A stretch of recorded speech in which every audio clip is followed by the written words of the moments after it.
Well, hello there, and welcome to another one of these. We're welcomed here by Jedi Knight as well as Iron Inquisitor, and we're going to be talking about the High Republic, in particular ships and planets.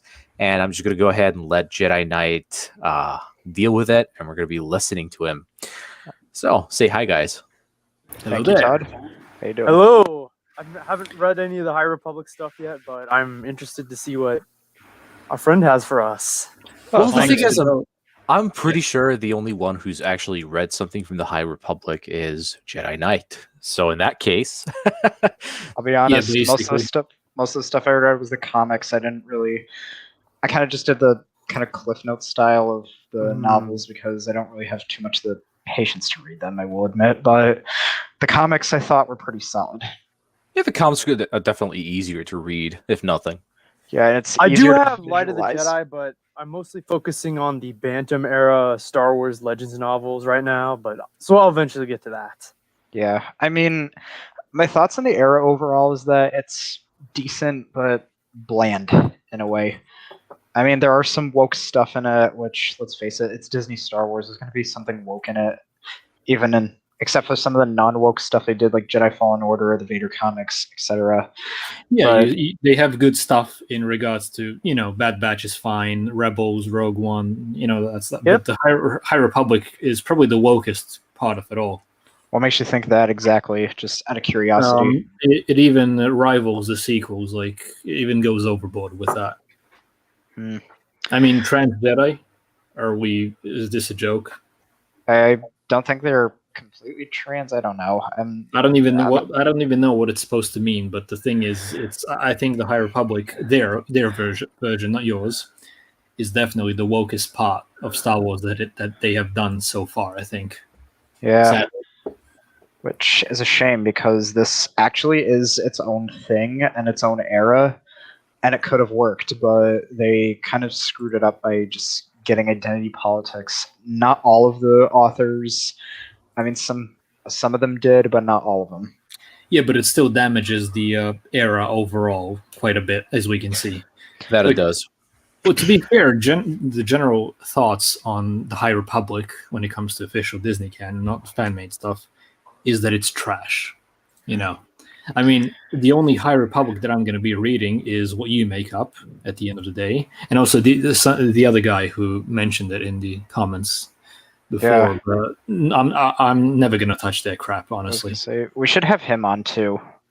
I want to get him on, but I can't get to him for some reason. I actually gave him an invite for the server, but he didn't contact me, so I don't know which guy he is. I think it was Diamond something. Yeah, if you're in the stream, you're welcome to join because I'd like to hear your thoughts. Yeah, of course. If he's in the stream, we'll put him through. Yeah. Before we do this, I just wanted to ask, out of the characters in the Disney canon one I showed you, which ones did you like the most? I know you can't really remember all of them, but just like the ones that you can remember, who did you like the most? I'm pretty sure it's the Wookiee Jedi that I like the most. Buryaga or Arkoff? Oh, now you got me, dude. I don't know. I was going to say there were two, and I think it's Buryaga that I showed you with the blue blade. Possibly. Yeah. I like the design of the Nile, for example. It's not too bad. Yes, that is also really cool. I was going to say, I think someone said they liked Comac Vitus, the Jesus-looking one with the curve-hilted blue blade. Oh, the Obi-Wan type, huh? Yeah, not Stellan with the crossguard, but Comac, he had the curve-hilted. Oh, yes. Yeah. Hello there. Hello there. Hello there. I think he's actually back to working on the Stormtrooper X fan film. Cool. Oh, is that the guy who's working on it? Yeah, it's him. Well, shout out to you. Nice. Cool. But yeah. Looking forward to see that. Anyways, so here's Rodor's here.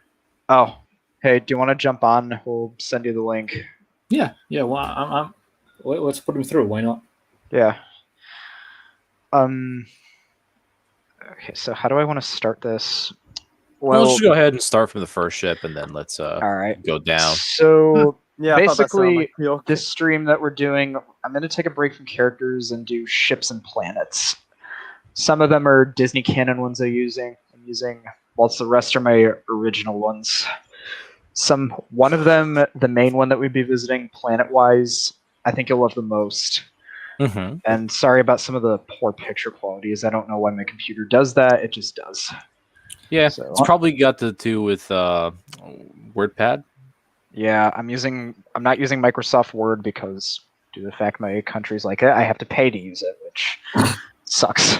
Wait, they actually did Because- that? You have to pay subscription? Yes, you have to pay to use Microsoft PowerPoint, Word, Are and all you guys that. serious? That is dumb. At least I have to. I don't know how it is for everyone else. I mean, for us, as basically when I bought my rig, put it together, the guy who installed Windows and everything, I just immediately had everything on it. Yeah, same deal here. Yeah.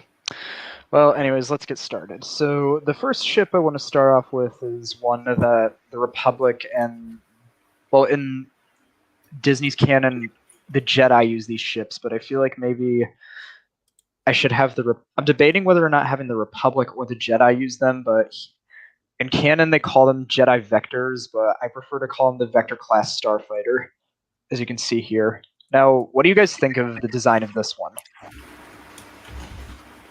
Who wants to go first? Huh? Looking at it, I can see it. It does look like it could be, pre-Clone Wars era. Mhm. I mean, It has that feel to it. what it was. Oh, sorry. Concept art of the Arc 170. Yeah, it's pretty much like a mix of that as well as the Z95 Headhunter, and it's got the wings that look like the Lambda class shuttle as well, Yeah, and or the gunship. this was a clever thing that they did in canon, I will admit, is that in order to use the weapon systems so no one else can use it if they ever pilot a vector, is that you have to plug a lightsaber in to use the weapon systems, which I thought was pretty cool, actually. Oh, so the lightsaber acts like a key. Yeah, Oh, that's pretty But- cool. That's, don't know that's from- awesome. I may do that, but I have no idea. You It's should. I actually really really like the Jedi idea. like. Something new. Try Yes. something new. Try something new, like the Polynesians. Sorry, guys. I have to stop.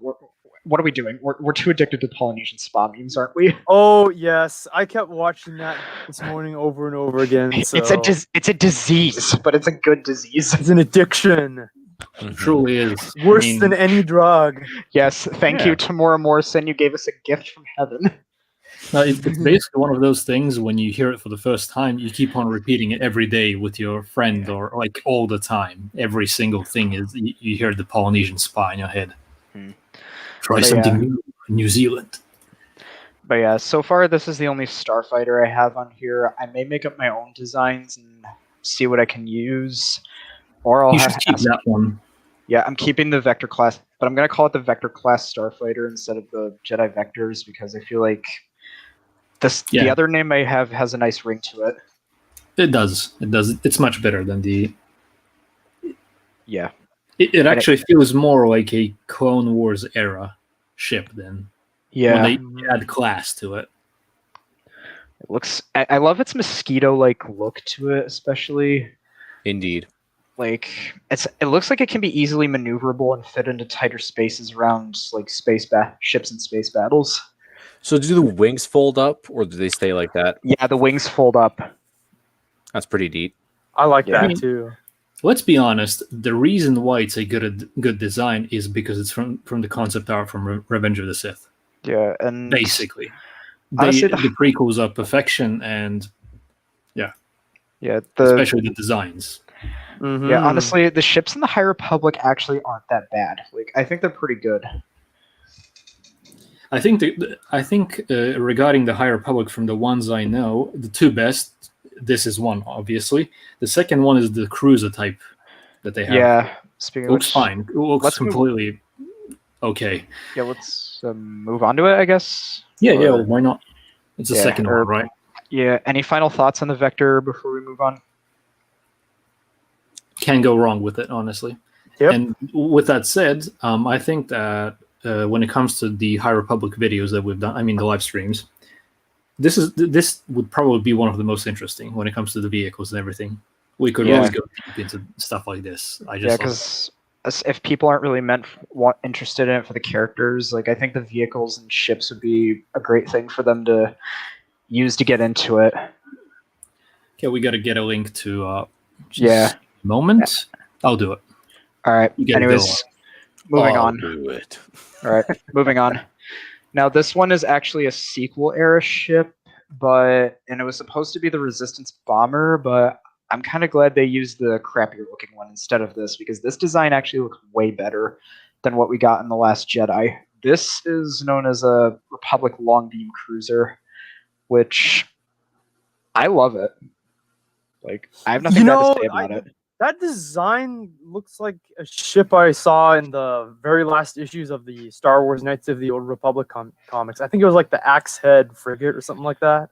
Or the Hammerhead cruisers. Yeah, but this is more like an inverted hammerhead. You guys Yeah. know what the Axe Head looks like, right? A little bit. Because when Zane Carrick was drafted to fight in the Mandalorian Wars, he served on one of those ships. Yeah. Actually, speaking of which, I have to ask, was Zane at Malachor 5 or no? Like, who's at Malachor with Mitra, Revan, and Malak? They never actually revealed the fate of Zane Carrick. Yeah. Hey, Adam. Welcome. Oh, how's it going, Jedi Knight?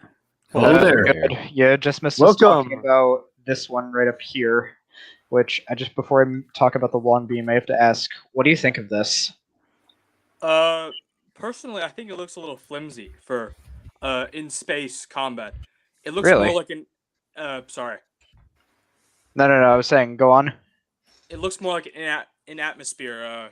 For patrolling the cities. Like for patrolling Coruscant or something like that. Yeah. It's not a bad point to make, actually.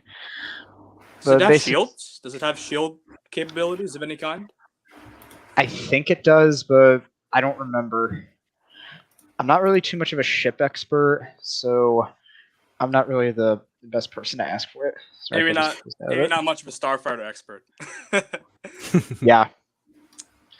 I'm just here to demonstrate, but anyways, so If you were to paint the first one into Republic colors, it would really make a good firefighter ship from Star Wars Episode 3. Oh yeah. could have been. I agree. Yeah, it reminds it of that. And so the Vector class, actually the long beam is what we're talking about right now, right? Yeah, or moving So on I to the actually long one. looked ahead what Iron Inquisitor was talking about the X-Head frigate. And yeah, it actually does look similar. Although the Axe-Head kind of has a longer, what's it called? The two front, what's it called? Wings. Yeah. Or you could say it's a hammerhead thing on its side. Yeah. Lot Yeah, longer. yeah, basically, it's basically that. But That's yeah, a really cool design for the ship. yeah, Old basically, Republic really, it works. yeah. Mhm. This is basically just because what we know, the Republic is demilitarized at this point, so it's going to have very, very light weaponry and is used for mostly diplomatic stuff. So I'm going to keep some of the weapons on here, but just very light. Mm-hmm. You know what?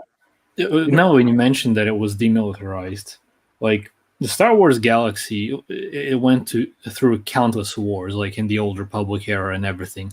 Like after everything that happened, they decided to demilitarize. That's like stupid as fuck. Let's be fair. Yeah. But then again, Yeah. Star Wars is like that because that's what the Force dictates, and Korea Like- challenged that belief, so everyone just sit down and shut up. And they're Like, all like, even in yeah, general- these little security forces, those would be good enough to deal with threats. Yeah, I like, agree. You had like Politics are 5 dumb. Sith empires in the past, and then like, nah, we don't need a military.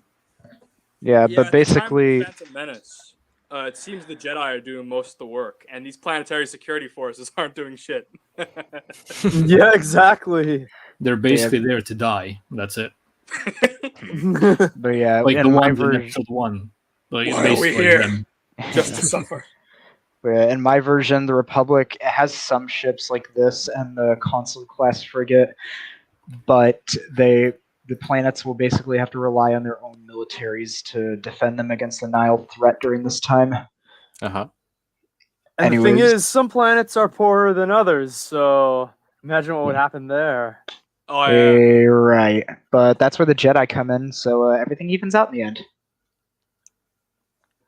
Speaking of the Nile, I really love that. That ship that they have, like the spider ship. I think with all Yeah, the legs. Yeah, it's the spider one. I thought about that one, but I thought the design was a little bit overkill. Yeah, the thing is, you can always rework it. But looking at the long beam cruiser right now, I think the only thing that you could really touch on it is the nose section, like just in front of the hammerhead part. Really? And what I would change about it is I was actually make it one piece, so it's not separated like that. I could. And I think that would work a lot better. Yeah, I'll probably work something out with that. Mm-hmm. Anyways, now these next two ones for the Nile, they don't have names, so I just called this one the Nile Light Frigate. What do you guys think of this design?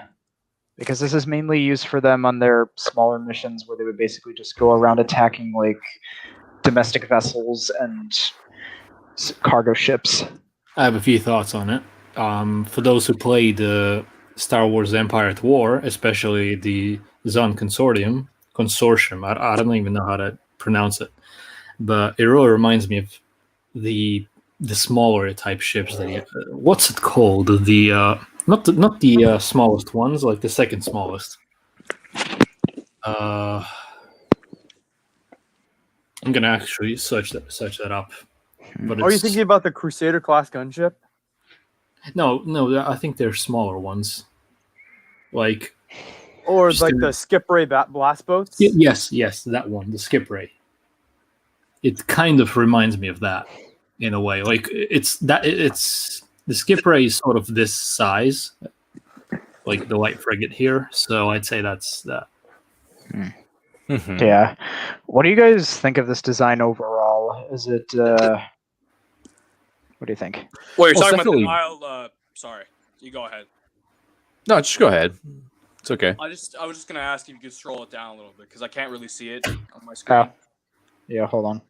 Sorry, I should have said something earlier. Is this good? No, not really. I still can't see it. Really? Wait, are we Hold on. talking about the long beam cruiser or the Nile light frigate? Light frigate now. Oh no, I can't see it at all. Then. Hold on. Oh, that's better. That's way better. Yeah. Interesting. So, what do you think about it? It's a very blocky looking ship. Yeah. Yeah. It Wait, is. are you looking at the right one? I'm pretty sure you're looking at the bottom one. You should be looking at the top one. It's this one that I'm talking Oh, about. that one. The names are just Yeah, confusing. Names are- Oh, yeah. sorry. I got it. Very good. Anyway, this is a really good comment, honestly. It's something that I thought was going to happen when Disney bought Star Wars, like they were going to cash in the $4 billion, but Yeah, it could this is what I happen. thought that they were going to do. I thought it was going to be bland, but it would have been fun to see some cool action, which we didn't get Yeah. at all. The thing is, I was hoping for the Deceived trailer for SWOTOR. Oh, yeah. Yeah, that's what I was hoping for. Same here. But sadly, we got what we got. If you really think about it, we never really got any memorable lightsaber duels out of the sequels. Yeah. Probably, I think, the sequels don't have a single lightsaber duel that I would just rewatch. Yeah, the Like, choreography was terrible. Yeah, Exactly. it was crap. There was no cool was lore or horrible. anything. They were like that. swinging them around like either broadswords or axes. Or baseball bats. And I was kind of excited. I mean, I was never going to consider it as canon. It's sequel crap, and they took a shit on the EU and everything. But I was hoping that they would have a cool lightsaber style for Kylo Ren's Cross God or whatever, the fighting. But it was simply just swinging it like a baseball bat. Mm-hmm. Yeah, which is a shame. Yeah, Shame. that first duel in TFA kind of reminds me of those, basically a professional Hollywood version of those lightsaber fights we see people do on YouTube in the woods or in their backyard. Oh, yeah. Yeah, definitely. And that's what it was. Like a high budget one. That's Yeah. The thing is, they could have borrowed heavily from HEMA. And it would have looked so much better if they did that. Possibly. Possibly. Maybe they should try something new. Justice. The problem is they tried something new, but it was crap. Come on, JJ. Try something new. Yeah. Come on. It never gets Come on, old. Ryan, try something new. The thing is, if Colin Trevorrow actually got to episode 9, I think it would have been much better. But the sequels would have still been garbage anyway. Yeah. Anyways, so any final thoughts on this before I move to the next one? Well, it's definitely a different design. You know, Honestly, to me, it's really random. yeah. You know, it's not. It doesn't seem specific to Star Wars. It could be any sci-fi franchise. Honestly, Yes. I could see that. Yeah.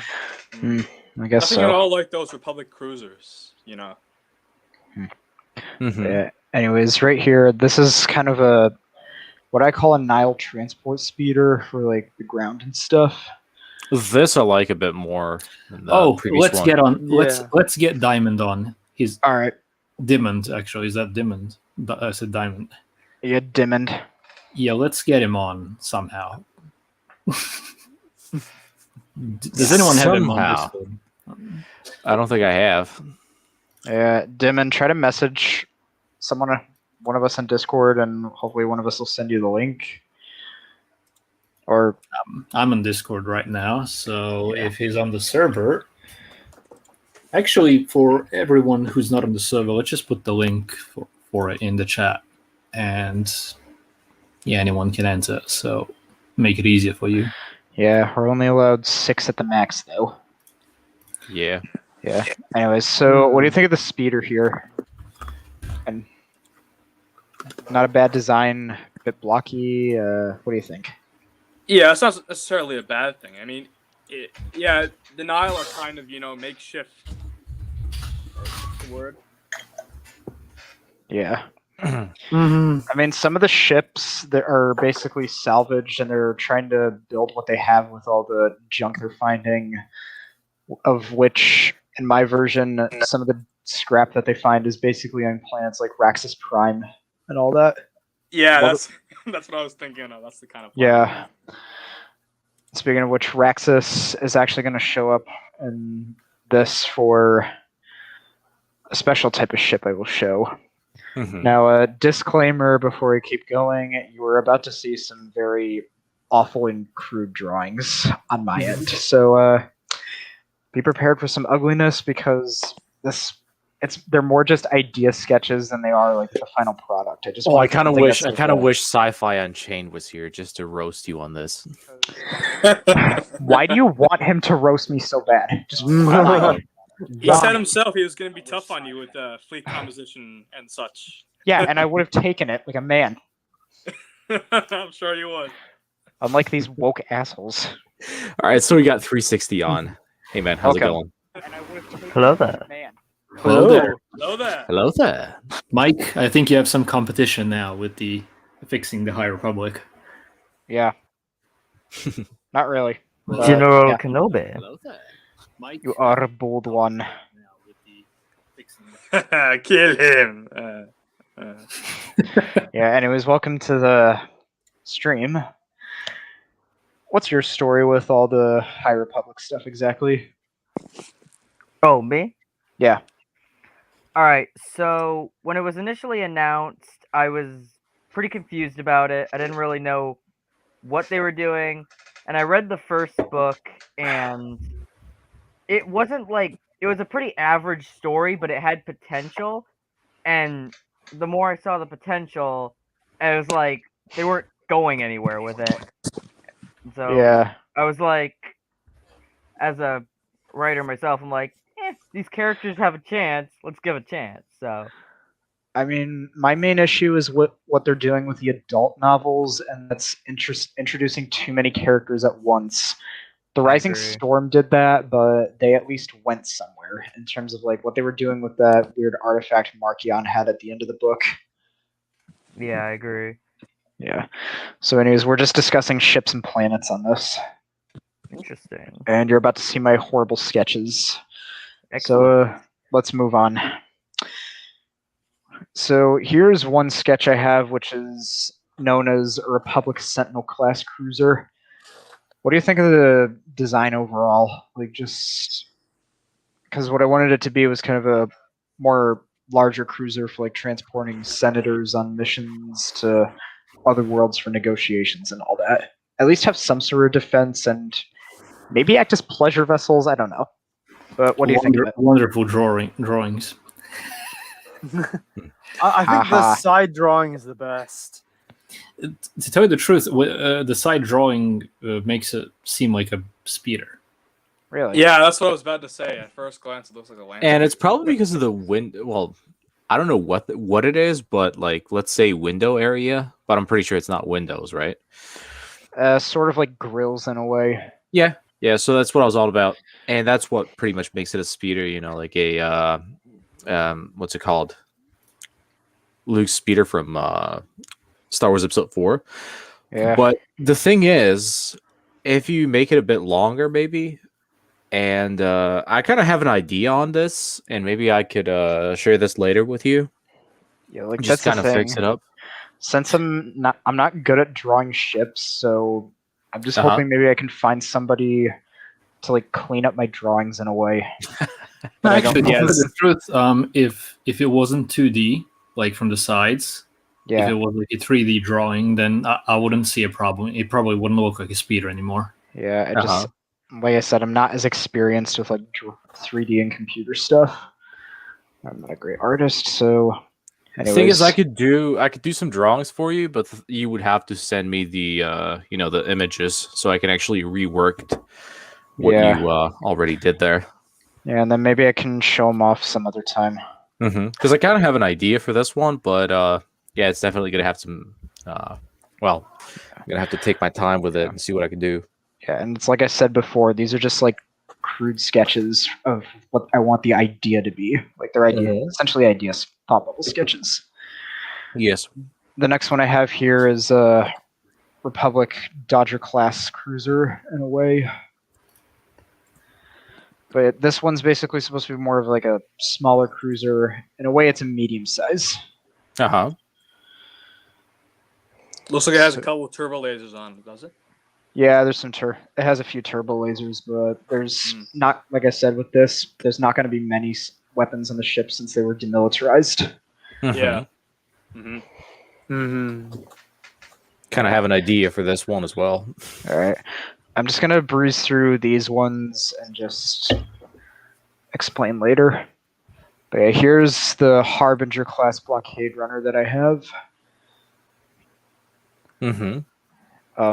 Every time someone says Harbinger, I get a flashback of the real Harbinger from KOTOR 2 and how I shit myself when I saw Darth Sion. The music makes in the hallway makes you with the flashing lights. Yeah. Yeah. I was always afraid.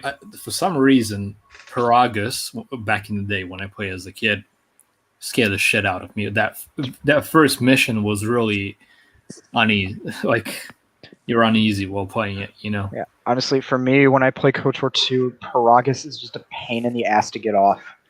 It is. It really is. It's like a very long mission, and it's the first one, and it was scary. Yeah. I kind of Tilo- like how you're alone for most of it. They just plays Yeah. Atten and Kreia. Anyways, here's the best one, I think, in my opinion. Centerpoint City. Now, this place is kind of like one of the main base of Republic operations, where when we start out, we find out it was built because an entire solar system of planets that were sparsely populated, their sun basically imploded and their entire system was wiped out. So it was basically rendered inhabitable. All the surviving refugees that they got off the planet basically fled here. Well, It's definitely got a Bespin vibe to it. Wouldn't you say? yeah, and it's basically just like the Citadel station on Telos, which was my main idea, and also influenced by Starlight Beacon from Canon High Republic. Would there be a Jedi temple here? Or, like, It's right there in the center. oh, that's what I thought it was. I was about to say this houses many entertainment modules, areas for shopping around, helping other medical areas, and it even has a Jedi temple. So it's a bit of everything, pretty much. Yeah, it's basically a temporary place for refugees in the galaxy to live in until their homes are fixed up in a Rebuilt, way. yeah. Yeah, because the Ithorians have to fix that system where their sun was imploding and all that jazz. Basically, the Republic Restoration project is still going on during this time. But what do you think of Centerpoint City, everybody?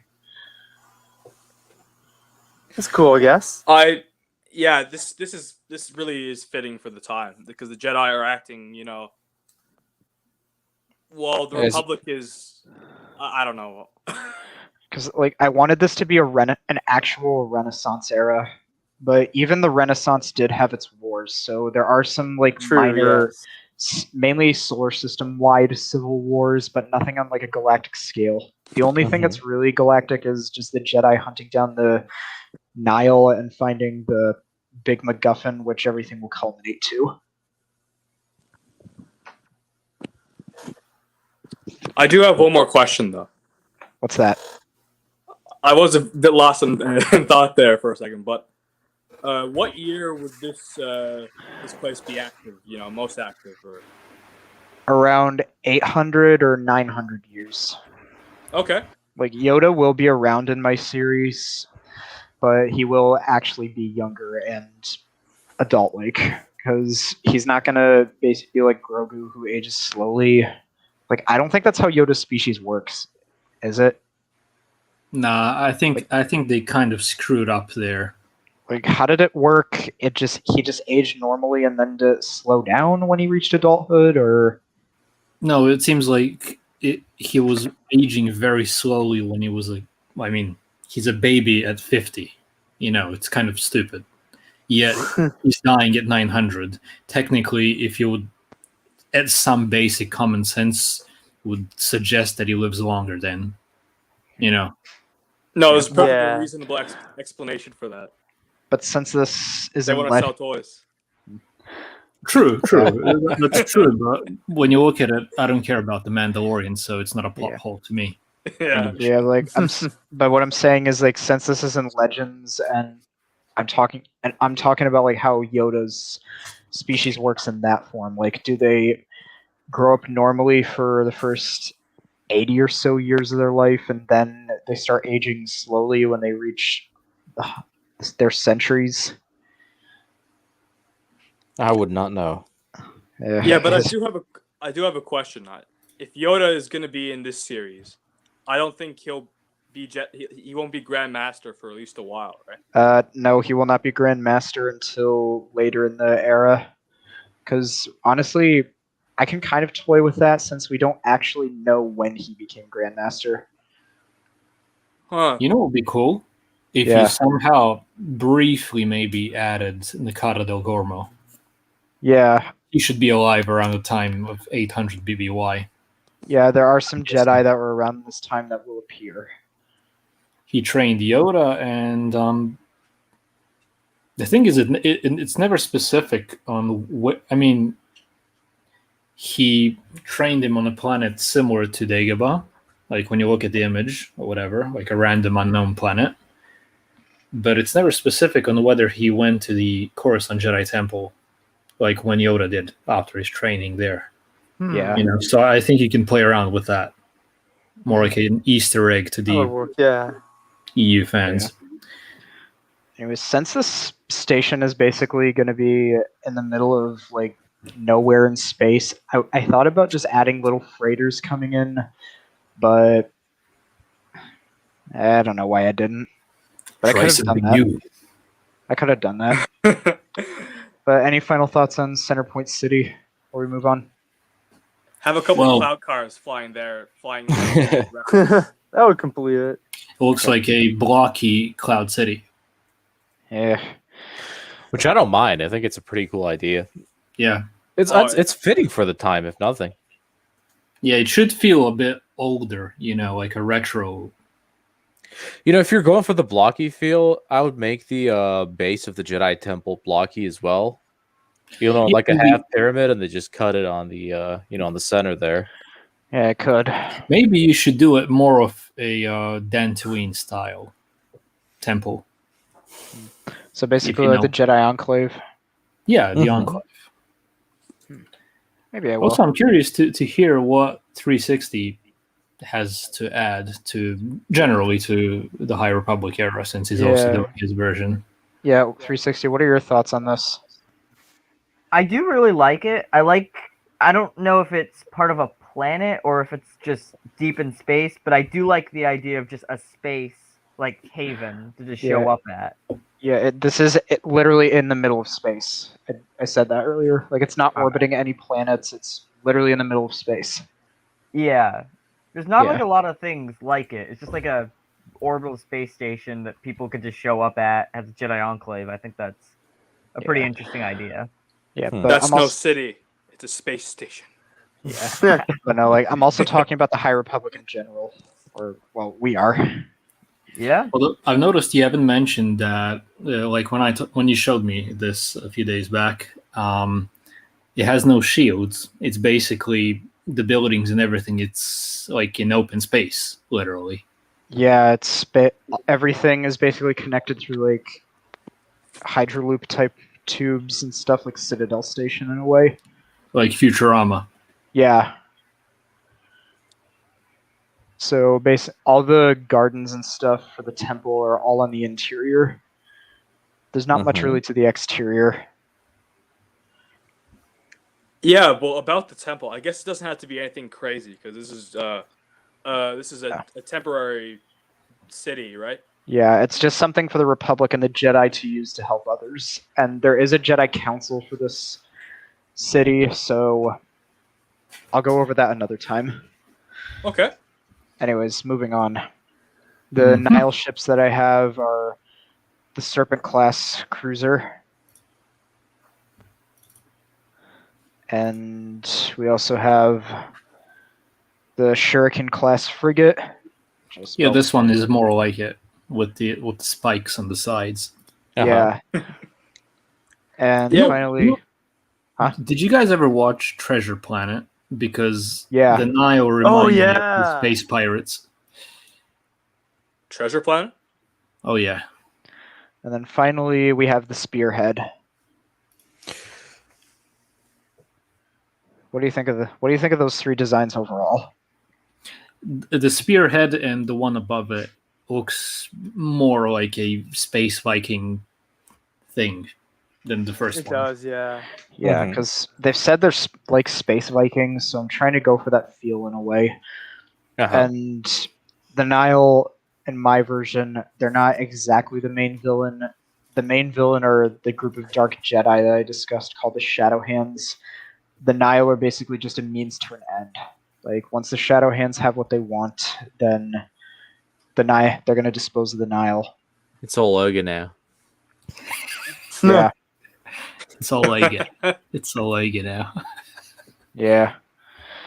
Anyways, the last few ships I have are my interpretation of a ship in the High Republic for the Republic called the Third Horizon, which I don't remember the exact class it was, but this is basically what I interpreted it to be like, especially from a couple pieces of art that I've seen.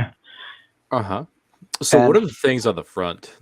Oh, those are basically just other areas to operate the turbo lasers. Like, those are just Uh-huh. secondary bridges. Okay. In case one goes down, like you know how the Venator had the double bridges on it? Yes.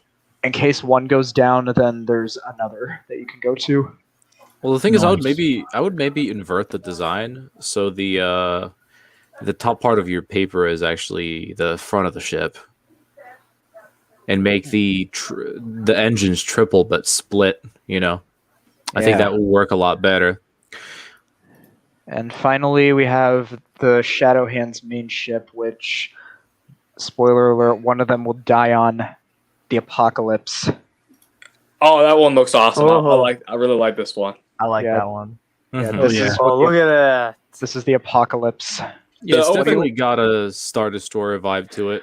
Yeah, because I wanted one of the Shadow Hands to be a little bit like Nihilus. Like some of them I wanted to, because what I wanted them to do as part of their culture is basically they would influence themselves off of Sith from the Old Republic, and some of them would follow like the teachings of say Nihilus, Treya, Ruin, Scion, Malgus, etc. And one of them basically sees Nihilus' ship, the Ravager, and he thinks we could have a ship like this, and we can make a ship fleet and have this as our main one. Every time someone mentions Ruin, Darth Ruin, I think of Ryan Johnson. Honestly, just like you just say Ruin, and I'm like Ruin Johnson, Ruined Johnson. ruined. Yeah. Anyways, so what do you guys have to say about the apocalypse? That open split in the middle is for starships to go out of, right? Yeah, it's kind of based off of The What's that Harrower ship? class dreadnought the Mhm. dreadnoughts. from SWTOR, the Harrower. Yeah. Yeah, that's what I turned to. I turned to both the Ravager and the Harrower class dreadnoughts to make the apocalypse. Uh-huh. Also, the name Apocalypse is so Eclipse-like. Yeah. Mm-hmm. Do you think Like- I should? Do you guys think I should change the name or keep it? I think you should keep it. Depending on what would the final design be. Yeah, For it would be this, yeah. It would be something like this, but just more detailed. In Also, a way. have you thought about how big they would be? Like, is this supposed to be a Star Destroyer or a Dreadnought? Because there are those specifications, like how long they are, how many kilometers. Mm-hmm. Like a Star Destroyer is like from 1,600 meters, right? That's how I'd it say- goes. I'd say it's about the same size as the Harrower class dreadnoughts. I don't know. It's- The dreadnought. And that's actually a exception for the dreadnoughts. The Harrower class is a dreadnought, yet it doesn't fit the size of a dreadnought. Yeah. Yeah, it's almost 800 meters long. Yeah, and but yeah, any final thoughts before I get to the last ship? Make it something dark, like a dark gray or black or something. Just Oh, it will get be. the Eclipse vibe. Why the hell not? The There's thing even is, like, going to be red lights inside of it too, because when the main characters go to confront one of the Shadow Hands on it, they base in a lightsaber duel. They're walking through a creepy hallway full of red lights on the ship. yeah, that's going to be fitting, if nothing. Yeah. Anyways, so last minute thoughts, final call. There's a couple things I would change for it, but before I say anything, I really want to just do it and then just show it to you later on. All right. it, and then we could share that thing on the next one we do. Yeah, I'll talk about the next one after this one's over. But anyways, Mhm. Yeah, the last design ship I- is. Oh, sorry. Didn't mean Uh, to. no, finish. That's fine. The design is really good, but I think maybe you should bulk up the engines a bit. Yeah, that was an accident. Honestly, Oh, yeah. that part I was an know. accident. Not very good at And drawing. those aren't technically myself. the engines. They're mainly just like fishhook, like what are those called? Fins, in a way. Yeah. I don't know. But anyways, the final ship I have is the one that the Padawans get when they have a mission to Raxus, and it's their main ships, the ship that the Knights and the Masters would use. I just ignored this drawing, but this is the Century Dawn. It's basically a combination of a gunship and a shuttle. Mm-hmm. Marvel Helicarrier. Yeah, pretty Yeah. much. Really? Yeah, that's the one. This time I remember Yeah. the name of them. Probably But not the anyways- size of the helicarrier. It's not. It's small. It's kind of the same size as the Ebon Hawk. It would be cool if one of the characters was a black guy with an eye patch on this. I mean, there is a black guy as the main pilot. At least it's not a rock. No. But anyways, the Padawans, the main ones, which are Wreath, Bell, Buryaga, Lula, Farzala, Kor, and one of my original characters. Her name is Talia Okar. They're all basically piloting the ship in a way. Wreath and Bell are the pilot and co-pilot. Lula and Buryaga are the gunners. Farzala, Court, and Talia basically do the maintenance. Star Wars Guardians of the Galaxy. Sort of. Well, not really. Kind of, not really. But what do you think of the design and the name overall? I like it, but Name is much better. Yeah, the name is much better than the design. I would change a couple things. Yeah, I'm gonna.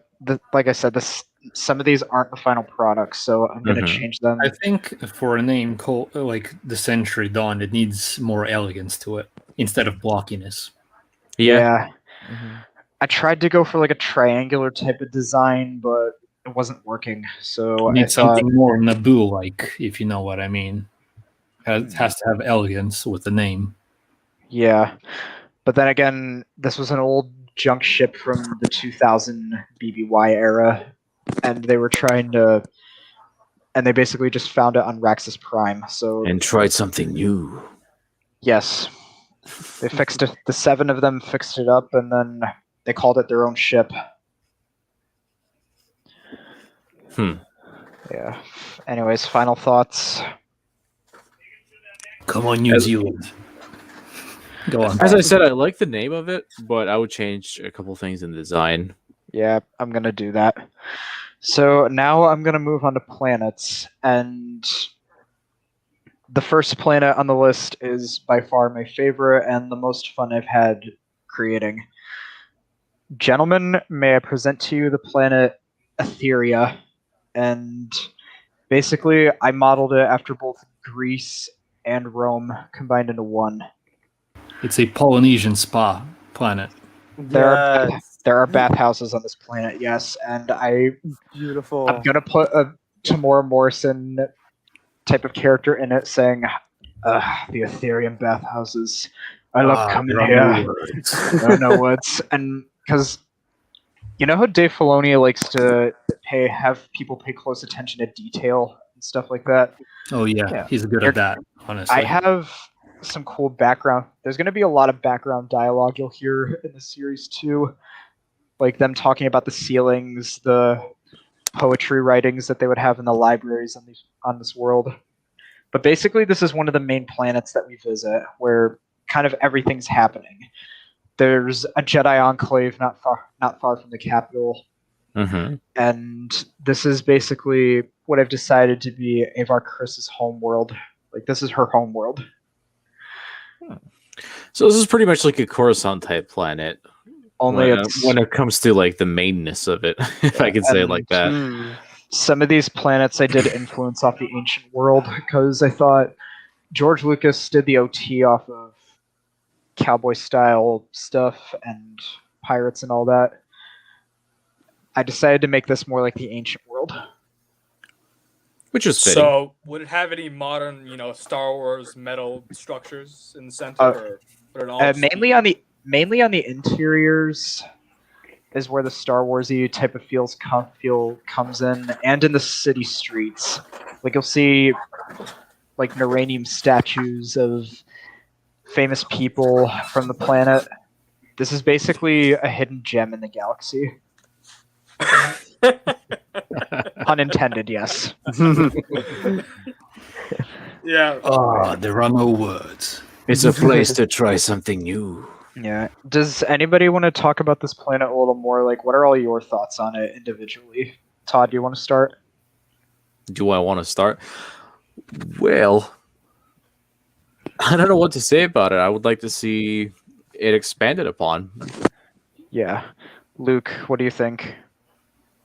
Like I said last night when we talked, it reminds me of the planet from Futurama, where that guy faked the how would I say it? Faked the environment to make Leela feel like it was a Cyclops planet. If you guys ever watched Futurama, It's a great show. Very I funny, haven't too. gone that far into the show. actually, I think it's actually already in season 2, maybe. or something. But yeah, it was a very cool episode, and it's like basically Greece, ruins of Greece or whatever, but technologically advanced. Like a mix between it. So it's cool. Yeah. Iron, what do you think about it? Well, I like Greece and Rome, so it's pretty cool. Yeah. Adam. And this place has a lot of potential because, like you said, the original trilogy is based on cowboy with a lot of futuristic ramshackle type buildings. Yeah. 360, what do you think? So when I look at this planet, or at least what I'm seeing of it, please don't take this the wrong way, but it looks like a hybridization of Onderon and Canto Bite, but like in the best way possible. Please don't make it like Canto Bite. No, I'm not. Um, I mean, there are areas where they do go to party and all oh, that. that's good. Like, they'll have some celebrations on this world. Yeah. So I do like the design of the planet. It feels Star Warsy, but it doesn't feel like it's a carbon cutout of any other Star Wars planet, which I really like. Yeah, I mean, I think the closest we got to a Roman-style planet in Star Wars was Munilist, wasn't it? I think so. Yeah, I think Munilist was the closest one from the 2003 series. Do you guys remember that? Oh yeah, Oh, of It had course. those pillars. Yeah. It was. I really loved it, but it was. I don't know. I guess it didn't have the size of Yeah. a city like this. Anyways, any final thoughts before we move on? I'm gonna say that you have to make a very good new design for a cantina on a planet like that. I'm actually curious what it would look like. Like, would it have the the Greek pillars, the three types? I don't know what they call it in English, but I do know on my own language. So, do you maybe know, Todd? No. The styles that they use in Greece. For Yeah, I know the pillars. styles you're talking about, but I don't know what they're called in English. Yeah, I'm curious how the inside of a cantina would look like with that style, and To be honest, I would really like to see the cantina loaded with those pillars. yeah, You true. know, And also, So maybe pillars on the outside and then archways on the inside. Yeah, That's that's like what I would mix, go for. like You a know what- mix between Greek and Gothic, something like that. Yeah. And then, of course, like a stone counter like they have on Tatooine. Mhm. No, you know what they need. Oh yeah. I think Yeah. I That think would that be they cool. need for this planet. I think it would be cool if you had these pools in the cantina with tables in it. So it's Dude, basically that's like a spa. literally what I was about to say. Like you need a spa. Like let's say 10 spas in this big. Yeah, so instead of the sitting area, you actually have like a spa where the And then guests in the can middle sit, you and have a then- table of the spa. I mean, Exactly. I could do that for species like Selkath, Mon Calamari, and Quarren and Nautilins that come to the world or that live there. I could do that for the aquatic life. Yeah, but the thing is, it could work for anyone pretty much. Yeah, maybe I could do that for like special VIP guests in the cantinas. Maybe I could do that. Yeah, make it like a larger cantina, and then for the guys who pay extra, then you have the luxury stuff. You know what would also be cool for that cantina? You What? should have some Twi'lek females there. Yeah, I mean, Although this time it's the like the pole is supposed to be in the spa. yeah. Oh, They're I supposed say to be we're in bikinis. Yeah. Oh man. Yeah. There are no words. There are no Oh. words. Come on, try something new. Anyways, moving on. The next planet I have here is called Ethos, which is basically inspired by ancient Egypt. It's essentially an oasis planet. At least you could classify it as a desert planet, but due to the fact that there were a lot of large oases here, that's where a lot of the citizens have built their cities. Yeah, do you before think we of go on with the with this planet, let's go back to a theory, and I just want to say one thing about the about the Twi'lek dancers. Yes. Is you could actually make the pole be like a Greek what's it called? One of those pillars as well. Ooh, I think that could be really fitting for the planet. Would you say? maybe. Yeah. Maybe. I don't know how you have any kind of grip on that though. Doesn't what? matter. It's Star Wars. You know what Star I Wars, think yeah. what the era between 1000 BBY and the Clone Wars is missing in general, like wherever you look. It Yeah. needs some cool trooper types, like whether it be a special commando unit, since the Republic is gay and doesn't have a military. That's- I think they literally need you need a special trooper type so that you know. Mhm. That's mean, where everyone the, wants that. It needs some Everyone Havoc wants- Squad Jace Malcolm style armor or something like that. Yeah, I was gonna say yeah. that's where the planets of Etheria and Taurus, plus Telos, Onderon, and Ethos come in. They actually have some pretty good militaries at this time, mainly Etheria, and I might try to figure out some trooper types that the Republic and the Jedi could have aid them. Mm-hmm. Oh, that would make sense because all the old Republic armor would be in circulation with these police forces, policing these planets. That would be cool to see. Yeah. And now that we're talking about armor, did you think of a color for the armor? Well, we see a lot of white armor with colored markings. Mm-hmm. I'm thinking, would it be interesting to do maybe a gray or a slate colored armor with the colored markings instead, or do black with sort of color patterns in a way, like camouflage for jungle, desert, all that kind of stuff in a way. I was actually thinking about one thing, and it's to make the armor white with gold markings for like a maybe like a Coruscant thing, because it is the High Republic and it's like the highlight of whatever, Hmm. So you can make it more elegant with only adding gold color on it. I could. I think that would look really cool. yeah, maybe a few stripes here and there would be Uh-huh. nice. Exactly.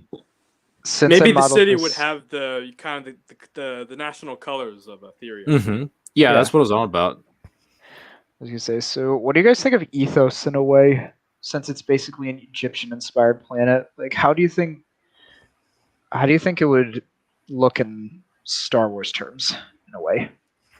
I don't know. I thought Korriban was like a Egyptian style Hmm.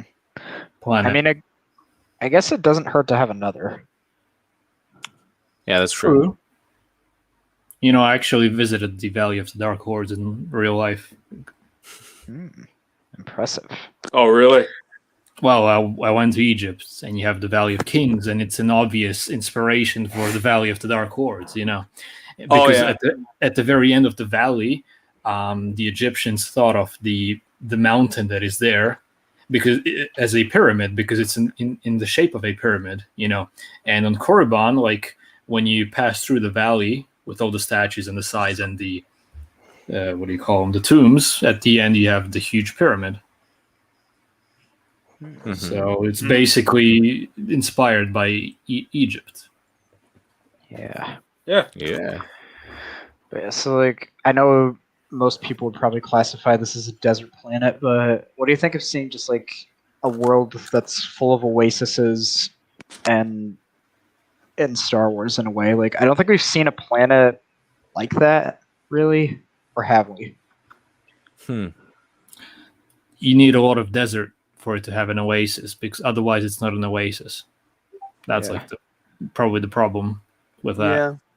Yeah, I guess. But still, any final thoughts on this world? Oyster farming could be quite common on this planet as well. Yeah, Could be. pretty much. Yeah. I think it Yeah. needs a Jedi temple as well. Yeah, And you could there have might cities around oases for the farmers to chill. there might after be. our day's work. Anyways, this here pretty strange idea I have, but this is a canon planet I'm using from The Force Awakens, which is Hosnian Prime. Now, the reason I wanted to use that was because No. I feel like maybe No. I thought maybe Nothing at adding all another. like the Polynesian spot. Wait, oh, sorry. Go ahead. Are you guys done? We're done. Okay, I'm just kidding. But anyways, I thought about maybe giving a planet that we only got to see for a split second just be fleshed out in a way. But then again, I may not use this. This is all just like a concept thing for like how I want it to look, what do I want to use, etc. But Mhm. what did you guys think of Hosnian Prime when you saw it at first? That sounds like a stupid question. Honestly, in reality, none of us really hate Osmium Prime. It's just a wasted planet. You know, they didn't do anything. It's so underwhelming. I would Yeah. just like to say, It was crap, honestly. Like, it's better if we didn't even see it, if you ask me. Yeah. when I first watched Force Awakens, I thought it was Coruscant, and I left the theater so mad, thinking they blew up Coruscant in the worst way possible. So when they Yeah. revealed it was Hosnian Prime, I was somewhat relieved, but I was still really mad. Yeah, then again, now that I think about it, what the hell was I thinking? Oh my god. Honestly, I didn't give a shit when watching Force Awakens. I just didn't care at all. Yeah, I guess maybe this Because they perhaps- didn't do anything. I think it's a good idea because they didn't do anything with it, and you're gonna have to like prove everyone wrong and saying we don't want to see it, and you do something with it and actually do what Disney should have done. Do I it guess must maybe- be done. I guess maybe Lord. including this Do planet was a what bad, must be done. I guess including this one was probably a bad idea. Yeah, Possibly. yeah, sorry everyone. I take it back. I might cut this one out.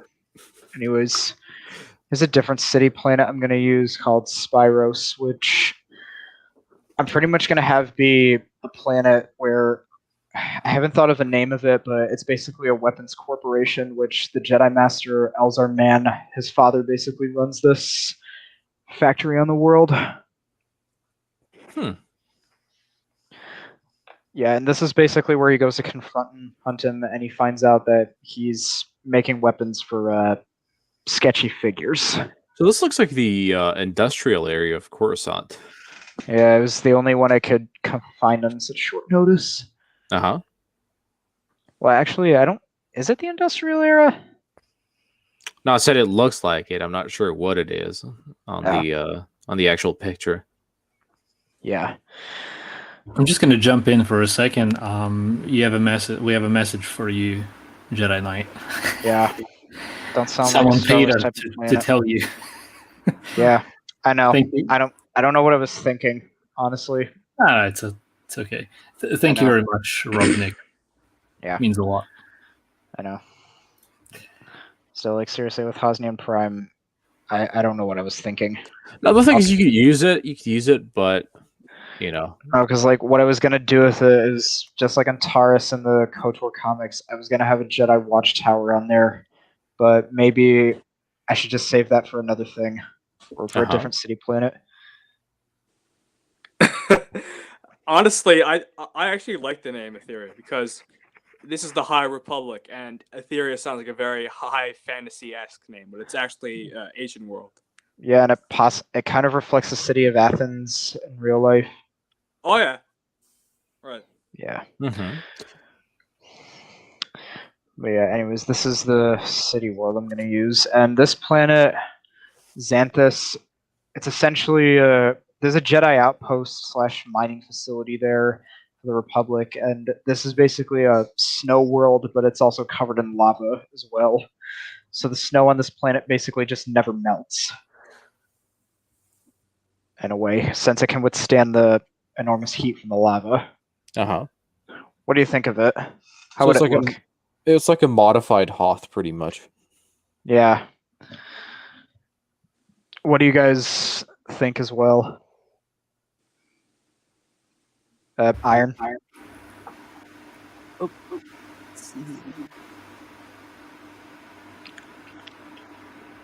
No one ever Oh, complained so it's about the mixing heat on like Hoth.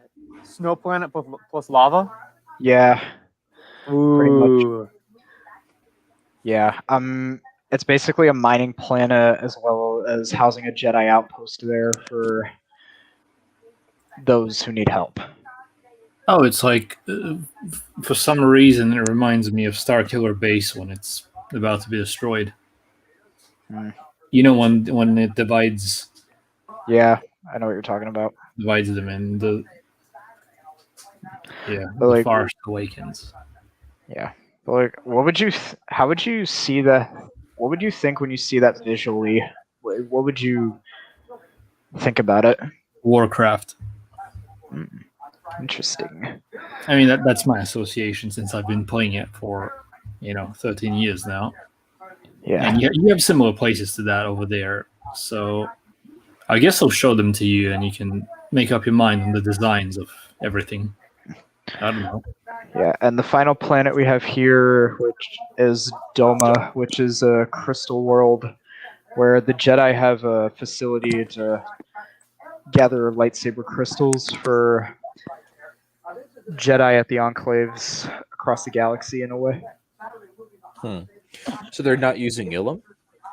Well, they are using Ilum. I'm just because you know how, but there's also other places you can get them, like on Dantooine and what's the other planet? I think Zangitis would be a pretty good fit too. For, Oh, yeah. Kyber Crystal World. But yeah, what do you think of it? Do you think this would be a good idea? I think you can't miss with that. Mm-hmm.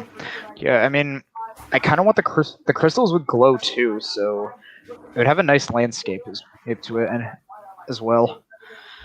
Wait, is this planet your own creation, Jedi Knight? Yeah, this one's my own creation, but I'm using images from like other stuff, if you know what I mean. think. Well, is Zan? I don't think Zanchitas is very populated, right? Not to my knowledge. Okay, so that's a real planet, right? Like in High Republic media. I think. I think a cool idea you could do is combine both of these planets. Doma and Zangitis. I could maybe have them in the same system. Yeah. Yeah. But overall, that's all I really have to say about this. Anyways, what do you guys pretty much think overall? Well, as for the ships, I definitely have a couple more ideas that I want to share with you after this. But all in all, the ships are pretty cool, but they can be improved. But the planets I like more than the ships. Out of all the planets, which one's your favorite? Which one are your favorites? Oh, the Polynesian spa. So Etheria. Yes. Yeah, I like Etheria as well. Yeah, Oh yeah, definitely. me too. It's the best one. It's definitely something new. You know what I mean? Yeah. I think Etheria and the one with the lava and snow. Xanthus. Yeah. Yeah. Oh, Xanthus, not Zangitis. Yeah. I call it Oh. Xanthus. Regarding the Xanthus, my bad. ships, I think it's definitely the first one and the cruiser.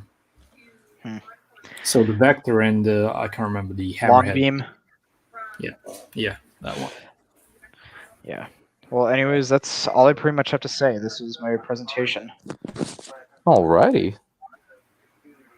So, anybody else want to say anything before? Maybe 360. I'm actually since we're done with these, what is 360's version? Like what time is it based in and everything? I have a character sheet. I don't know. I sent it on the Discord. I don't know if you want to show that or if you want me to send it. If you want, you can open it. No problem at all. If you want to. Wait, how do I do Like, that? You can screen share it. There's an option. All right, so screen share. I think it's interesting since we have the two of you here to see the differences between your two versions. Oh yeah. But I'm guessing the similarity for the most part is it ain't woke. the- Yeah, Yeah. definitely not woke. Yeah. I'm doing everything to make sure it ain't woke. Wokeness is not Yeah. tolerated in this space. Yeah. I mean, they can do whatever they want, but it doesn't mean we have to like it yeah. or And Alright, plus, support it it. doesn't do good for the story. So Yeah, Never it did. never does. Okay, here it is. Let's just. It's seeable. yes. Okay. So there are a lot of characters. I'll try and go quickly on them because I don't want to overload everyone. So I've got It's all right. Masters, Knights, Padawans, Additional Heroes, and then stories. So Just like what I did. yeah, there was some inspiration from there from the live streams. So with the first, I just like the original High Republic, and just like Jedi Knights High Republic, Avar Kriss, Stellan Geos, and Elzar Mann. They're kind of a trio, but like, so we almost have the 3 masters, and then we have 2 knights, and then 2 Padawans, and that's kind of our main cast of characters. I have a question really quick. Is Skier one of the main masters in this, or no? Yes. He's not like a main master, but he's like a Plo Koon, Kit Fisto kind of Jedi, similar Yeah. to Loden. Oh, Yeah. The man himself, Loden Greatstorm. Oh yeah.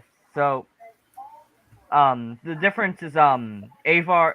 They kind of Avar, Stellan, and Elzar. They kind of represent the various Jedi types. Avar's like the Consular, Stellan's the Guardian, Elzar's the Sentinel, and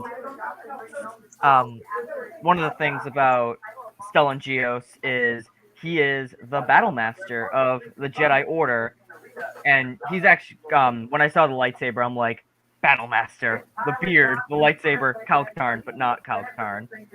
And his arc is he starts off as a huge staunch opponent of the dark side in every possible way. Like, he's almost like hesitant to be friends with Avar and Elzar because he thinks like he doesn't want to give into attachment and stuff. And his arc is kind of balancing his staunch opposition with humanity. And then Elzar is almost like Jorah Sabayoth, not the clone from the Thrawn trilogy, but like the original Jedi who is of the belief that like we have the Force, so we should rule the Senate, we should rule the galaxy, we should be in charge. And he's kind of an extremist. And Interesting. he's a very controversial Jedi. And then Avar, I did everything. I didn't like that she's like the best of the best.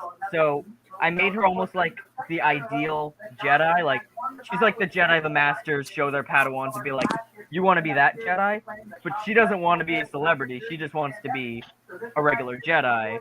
So that's just kind of her arc overall. So that's just kind of the 3 of them. yeah, that's good. So I was gonna say like this. So you're kind of doing like a deconstruction of Disney's version, like I'm doing. Yes. That's pretty good. So. And then, Oh, look who's Matt here, has guys. come in. Oh, hey Matt. who made it? Oh shit! Damn! I wish we had one more space here. Shit. Yeah, we Yeah. only have room for 6. Oh, my apologies. Hmm. So now we're gonna move on to Skier and Loden. So Skier, similar to the actual canon, he is still Keeve Trennis's master, but he's almost like a Lord Hoth kind of Jedi. Like, he's like one of the first Jedi when the fighting starts to come. He's like one of the first Jedi who wants to like get out and fight. And one of the things that I kept from the actual High Republic is that Keeve Trennis becomes a member of the Lost 20. Because we don't see a lot of the Lost 20 besides Dooku. And Skier inadvertently is almost like a casualty because we're gonna see with Loden and his Padawan and Stellan Geos and his Padawan, they have very warm, strong bonds. Skier is a very, very distant master from Keeve. He's very like on his own, independent, and this affects Keeve, her development, which is kind of like the prelude to her becoming a member of the Lost 20. Wow. So, and then Loden, he's the master to Bel Zettifar. There's not really a lot about him, but one of the things I was thinking about him is he's almost like a Jedi sorcerer. Like, see, like if you remember, like in the first Thor movie when like it's Loki and he's fighting the Frost Giant, and the Yeah. Frost Giant moves, and it's the projection. That's kind of how Loden uses the Force. Like, he does Honestly- like illusions and mental tricks, but he's not really like a fighter. He's like a trickster. Honestly, he's got the robes for like a Jedi sorcerer too, like the long ones. Oh yeah. So it's Ooh. fitting. So, and then Porter Engle and Orla Gerleni. I like the idea that the actual canon did, which was a Wayseeker, but they are two very, very different Wayseekers. They're basically Grey Jedi. And You mean the Wayfinder, right? yeah, kind of. I don't know what they're called. So they're almost like Qui-Gon Jinn Jedi or like Jolie Bindo Jedi. They're very like distant from the Order. And Porter Engle, he's basically it sounds weird, but like he kind of went off to become like an everyday person. Like they find him and he's just at a cantina. Maybe he's at the Polynesian spa. He's just living his life, and then the Nile show up, and he has to get kind of back into everything. 360. I just remembered something. They did an episode of High Republic show yesterday, and they showed off concept art for Porter and his full design, and it's just unfortunate. It's not very good. It sucks. I like this. I like the way he looks on this cover better. That's what I'm gonna go for with his design. Yeah, guys, you don't want to know what he looks like. Trust me. Oh, I've seen him. It's bad. It's so bad. Wait, what was it? Sorry, like episode. Porter Engle's concept art for the actual High Republic. It's terrible. Go look it up. Oh. Just I don't don't wanna we're not gonna show it here. Trust me. Wait. What is it called again? I'm just gonna search it up now. Porter Engle's concept art for the High Republic, like the canon stuff. Yeah, Porter looks way better here, honestly, I than he agree. does in his concept art. Yeah. But yeah, what are your plans with Comac exactly? So Comac Vitus is he starts off the series as he might as well fit in with the prequel Jedi. He's very like textbook. He's very to the point, and he's almost like a Dooku. Like he's like a historian. He's an elegant. He has the curved lightsaber. So, and I did say he's from Sereno because he just kind of has the Dooku vibe.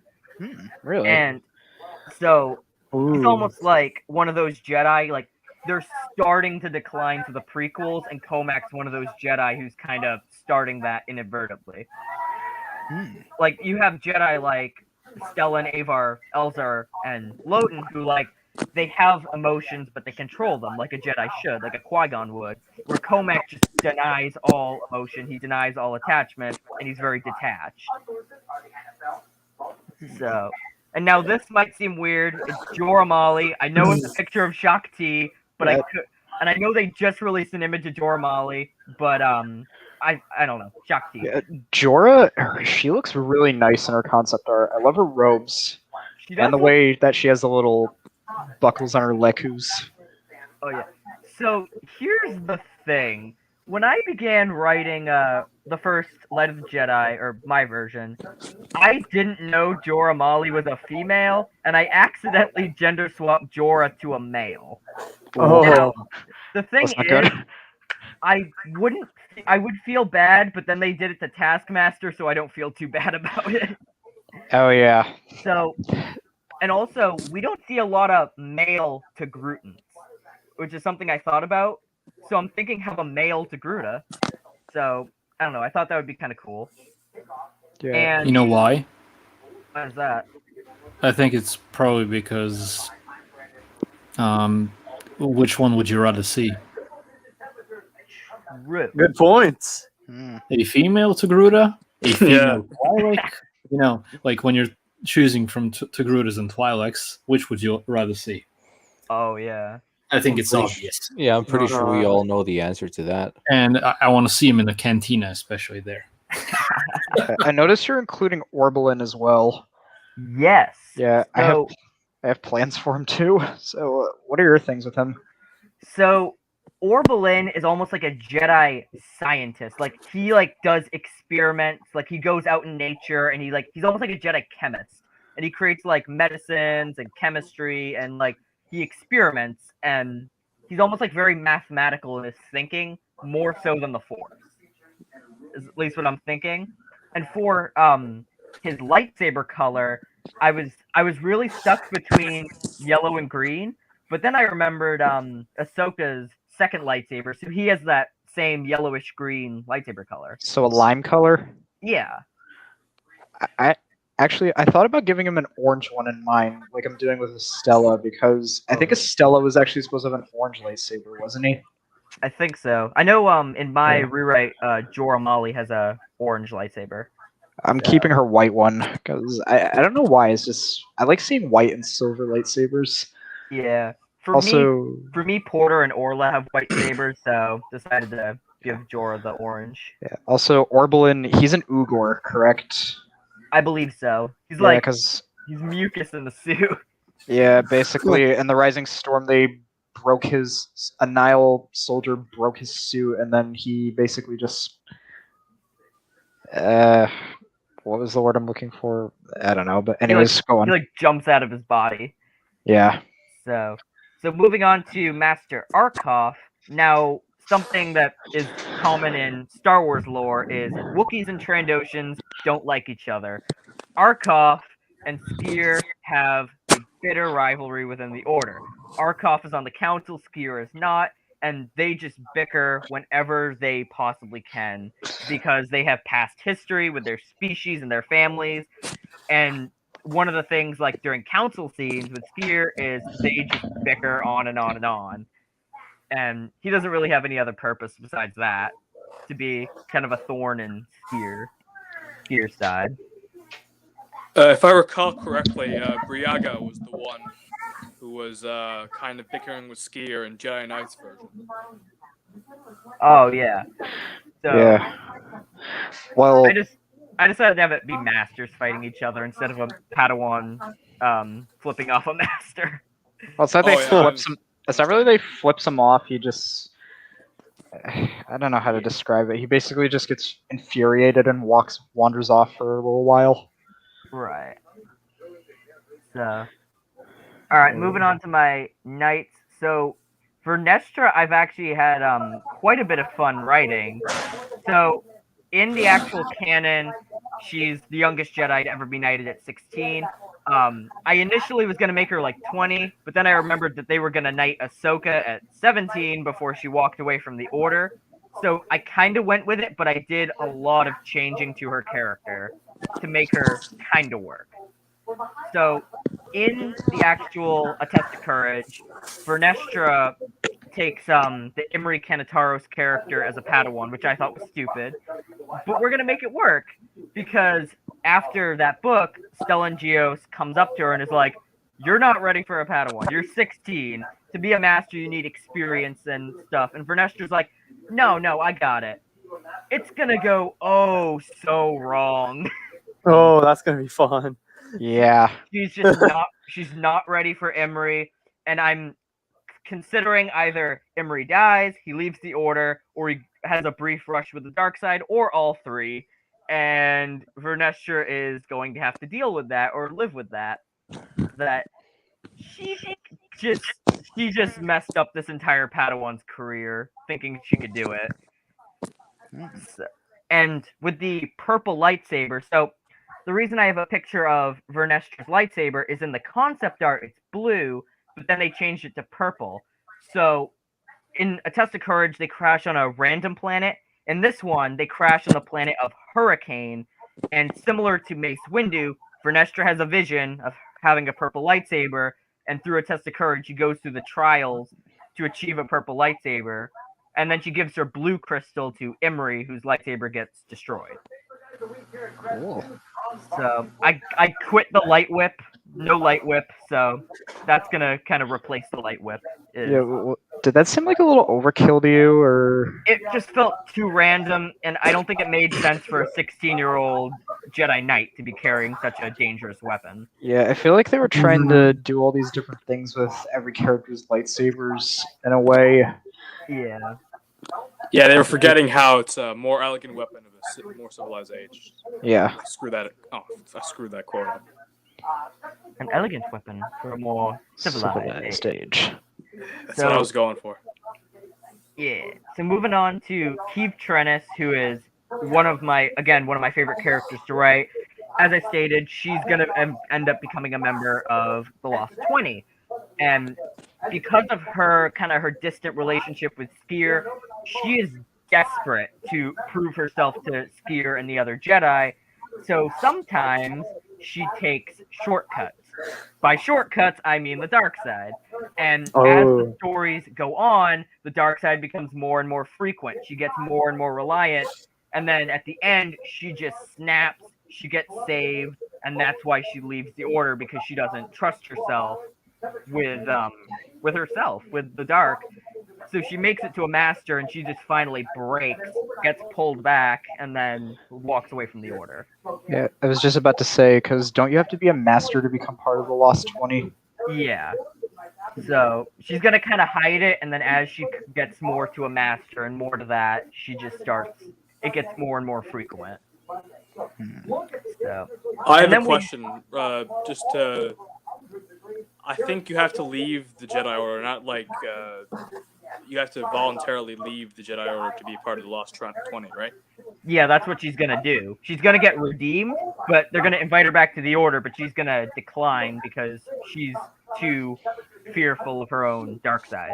And she Okay, doesn't if you're want. kicked out of the. Oh, sorry, I didn't. So she's gonna leave voluntarily because she doesn't. She's too afraid that she's gonna go off the rails again. Yeah.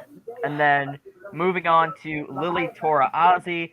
I don't have a lot for her. I was thinking about making her a former student of like Stellan Geos or something, or like because I don't know. I thought it would be kind of cool to see, because Vernestra is also Stellan's Padawan, to see a fully experienced and older, more mature Padawan of Stellan compared to Vernestra.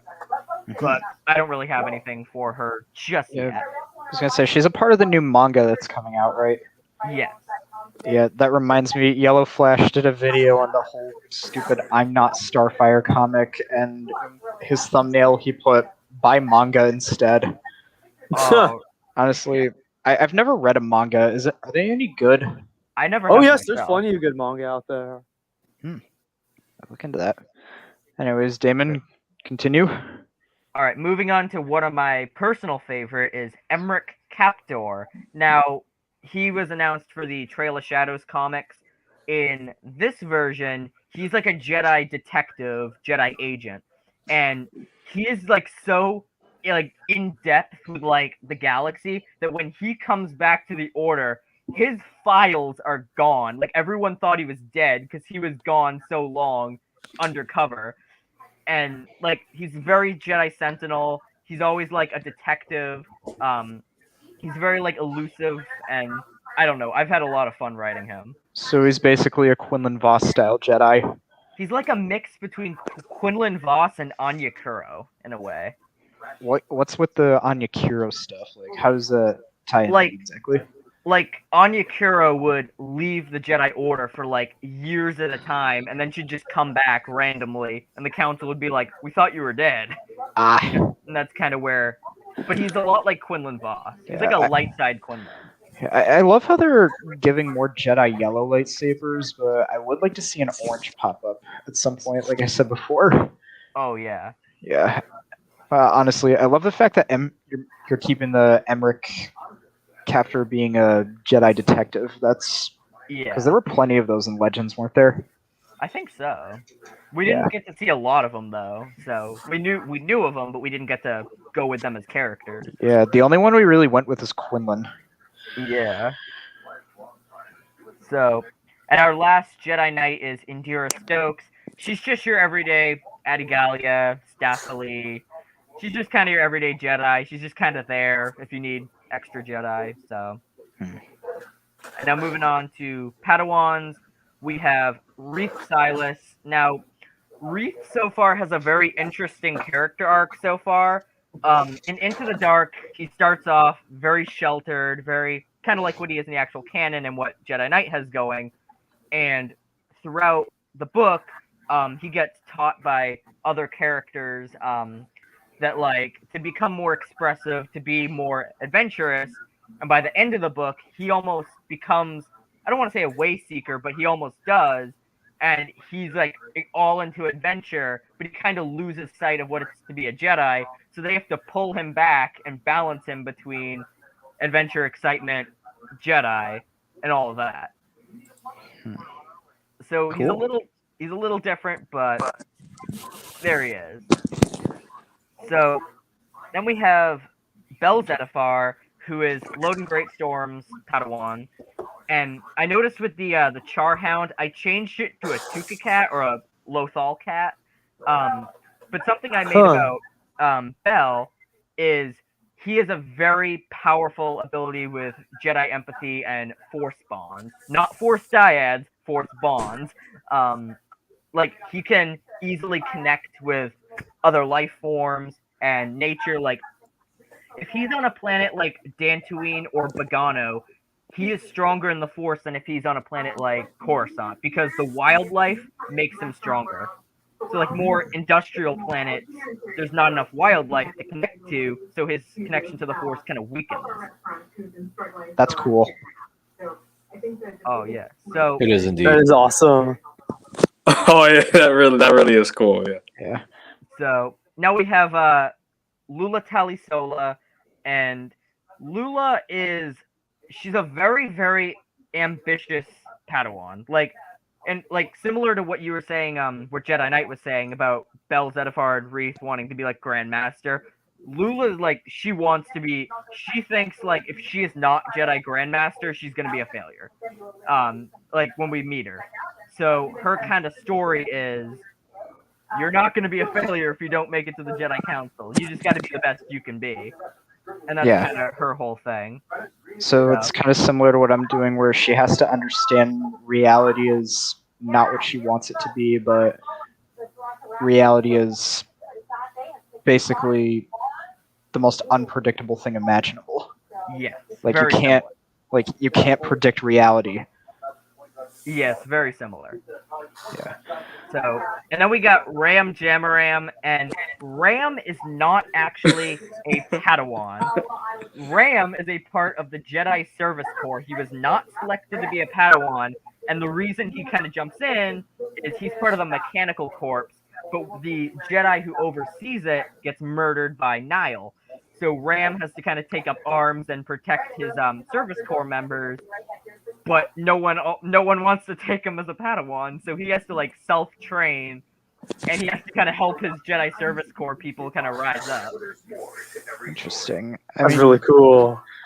That's pretty good because I'm not really a fan of his design, but from what I've seen in the Race to Crash Point Tower novel, God, I hate saying that title. He's actually not that bad as a character. Yeah, when I first saw him, I didn't know that was a guy. Yeah, I would change the name and the design a bit, but overall, Yeah. I heard he wasn't that bad. Yeah, I'm thinking for like why he's a little overweight is it's kind of funny, but like he got so like depressed that he just started eating a ton because he didn't get a master, but I don't know. I I might mean, make him regular. that is kind of a side effect of depression. So that 'Cause I've might known- be kind of part of it, but Yeah. Yeah. and then I have a question though. Is Ram really his first name? maybe I might like maybe it's like a nickname or something. I don't know. I might change it up a little. Well, I don't know. I mean, Ram Koda was, That's Ram true. Koda's first name. So So I might make him like Raymond or Ramen or something. And Yeah. he's just called Ram. Or Ramanos or something like that. Romanos or something like that. I don't know. or Ramses. Ramsey. Hmm. I like that one. Yeah, So it's- moving on to our last two Padawans, we have Buryaga and Imri Kanataros. So Buryaga, something I really liked about him in Light of the Jedi was his empathic abilities, and that's something I want to continue in this High Republic. He like not only can like so when he's in a fight, he can sense the emotions of his opponent. So he's like, oh, he's getting scared, which means I'm getting an advantage. He's getting confident, so I know how to like block here. He sees an opening in my guard. All right, I'm gonna stay defensive, and that's kind of his whole thing. And he gets to the point where he can actually alter people's emotions. Like if someone's really like anxious or scared, he can calm them down. If someone's sad, he can make them positive. Which are kind of his whole thing. And I don't know if I'll make him Arkov's Padawan or not, but I don't really know what I'm going to do with him besides the empathic powers. I mean, you could do some for personality traits. You could do some of the things I discussed previously about him. You know what those were, right? Yeah. Yeah, you make him have a enormous appetite and stuff. Just give him the qualities of like what you said, where he's basically trying to help others and all that, and especially that he hates taking baths, Oh yes. just like Zalbar. Like He just does not like the Polynesian spa. yeah. He's a traitor. Do not insult the Polynesian spa. That is heresy. Todd, When do you some- second that? When someone says they don't like the Polynesian spa, it's treason then. Yes, it is treason. Then I guess he won't try something new. Yeah, he's kind of stuck in the old ways. it is Yeah. treason. Then So, so lastly, we have Imri. I kind of talked about him, but basically, his master gets killed in a test of courage, and Vernestra takes him on as a Padawan, thinking, "Oh, I can do this." She is so wrong, Oh no. and Imri's Shit, life man. just he doesn't have an experienced master, and just the battling with the Nile and everything just breaks him apart, and Vernestra can't do a thing about it because she just doesn't know how to handle it, even though every master is telling her that Imri needs a better master, like a more experienced teacher, and she doesn't listen. And yeah, Imri's kind of a tragic character. Her arrogance blinds her. Exactly. Arrogance blinds her. So, and Hey, then, this next one here was the one that became a bounty hunter, right?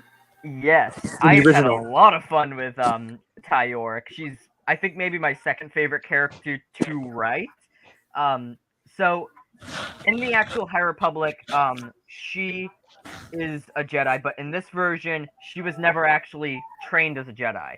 So her backstory is, and this actually ties into the character of Elzar Mann. They have a lot of ties together. So she was born on a planet called Korodon, which I might explore later, and a criminal syndicate put a bomb in the town, and Elzar and his master Rana Kant showed up, and Elzar had the choice to spare the criminal or kill him, and the bomb exploded. Elzar killed him, and the bomb went off, and Tyork was trapped for like weeks, and then Rana Kant saved her, but Tyork was so upset about it that she killed Rana Kant and took her lightsaber, and which means Elzar's gonna see the lightsaber and realize Tyork killed his old master. And the way she got trained in the Force is she wasn't just trained by a Jedi, she was trained by a character that we've already met, and that is the Bendu from Star Wars Rebels. Ooh. She finds Bendu, and Bendu like teaches her, like not directly, but all of her training comes from the Bendu. 'Cause Wait. he- Oh, sorry. Never mind. You go on. yeah. So The Yeah. same Bendu from Star. Oh, sorry. because I think Bendu would be alive. So the timeline during this era is 400 years before prequels, not 800. So I think Bendu should probably be alive at this point. So basically, Tai just kind of stumbles upon Bendu, and Bendu like doesn't like outright teach her, but he almost does. He does what he did with Kanan, but with Tai. So that's how. And Tai, she's still a bounty hunter. She's still a saber for hire, but she's also very anti-Jedi for what they did to her home, and she's also she's very moral. She's very gray Jedi because of Bendu. So like Jilly Bindo in a way. She's like Yeah. a more, she's like a gangster version of Jolie. I can picture a ghetto Jolie right here. Just ghetto Jolie. Jolie walks up. He's like, "Yo, what you doing in my crib?" Oh yes. So moving on, we have a character of somewhat controversy, but I think I can save him. It is Leox Jazzy. mean, Okay, Put him up the screen. I was gonna say, you mean the gay-looking one? the last name is changing, and the shirt is going all the way up. It's getting buttoned Oh, up. please, thank you, thank you. Oh So my the last God. name's getting changed. The chest Now- hair is distracting. Yeah, Leox is I'm not gonna lie, I'm kind of biased because I don't like the name, but he is a complete waste of life in this series. He is a death stick doer. He's a carefree person. he's just a pilot for hire. He kind of takes like not like most of the characters, but like he's almost like a guy who just kind of shows up if they need to get smuggled. If like he's very neutral, so Jedi can work with him, but Nile can work with him as well. So like Nile can get shipped by him, and Jedi can get shipped by him. And That's cool. he's just kind of a waste of life. He just does death sticks, and he doesn't really care about anybody. So, Except his pet rock. oh, the Rock isn't in this. We got rid of the Rock. You know, actually, with Like Geode, I had all these ideas for Geode. I'm like, you know what? No, I'm just not even gonna touch him. The Chad Waru versus the Virgin Geode. who's Waru? Precisely. You know about the Crystal Star, right?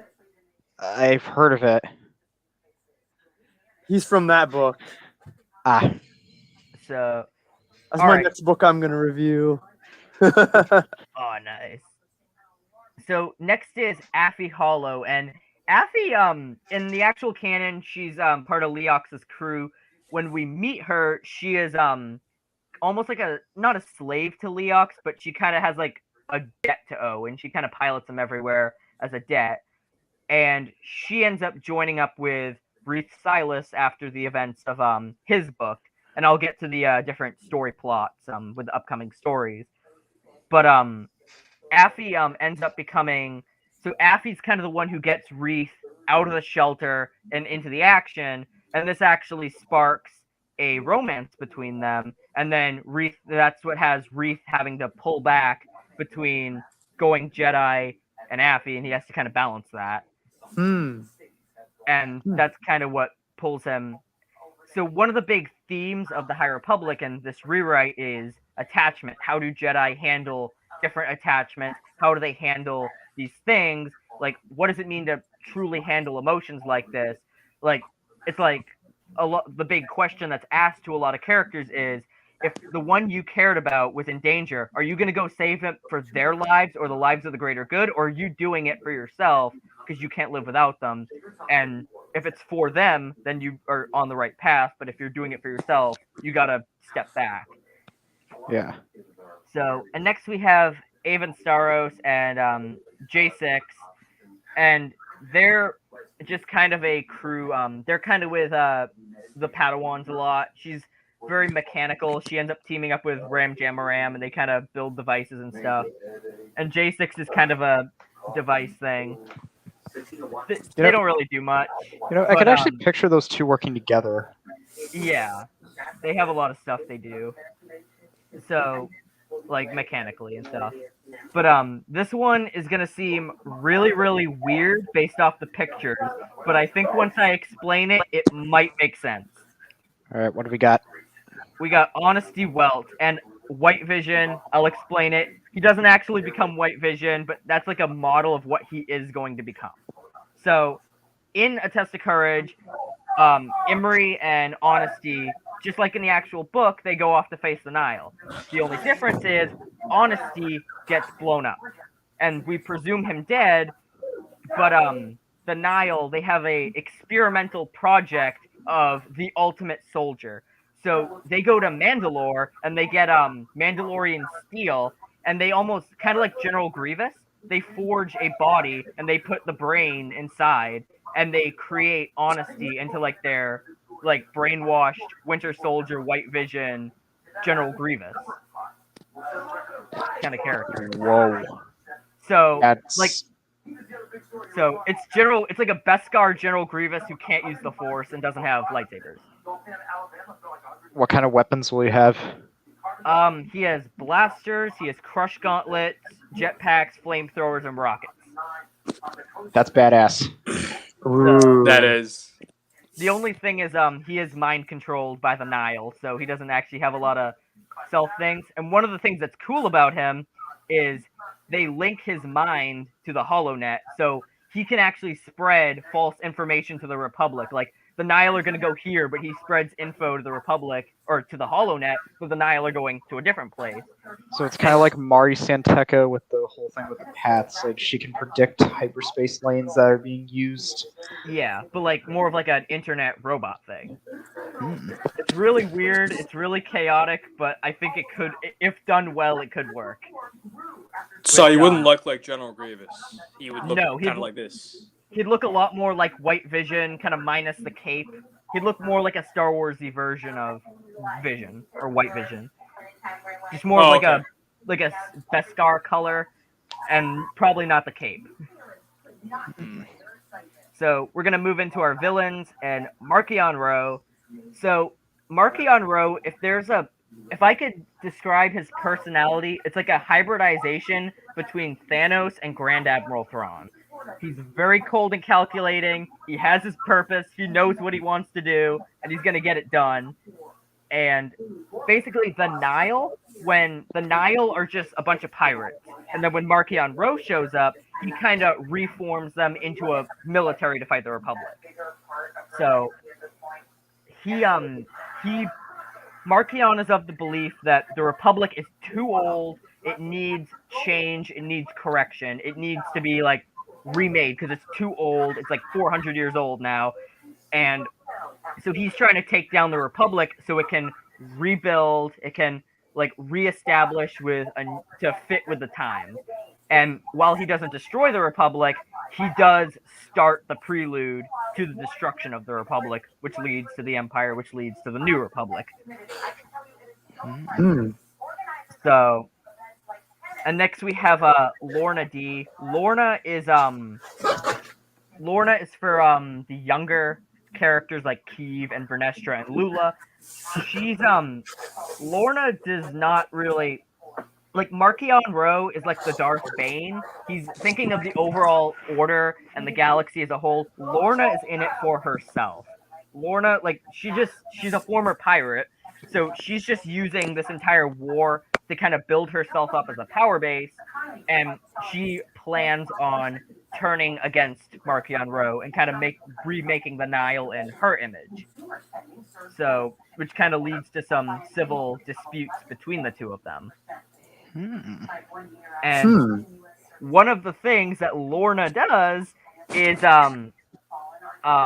she takes honesty. Like honesty is like Markion's perfect weapon, and Lorna kind of basically Screws with it.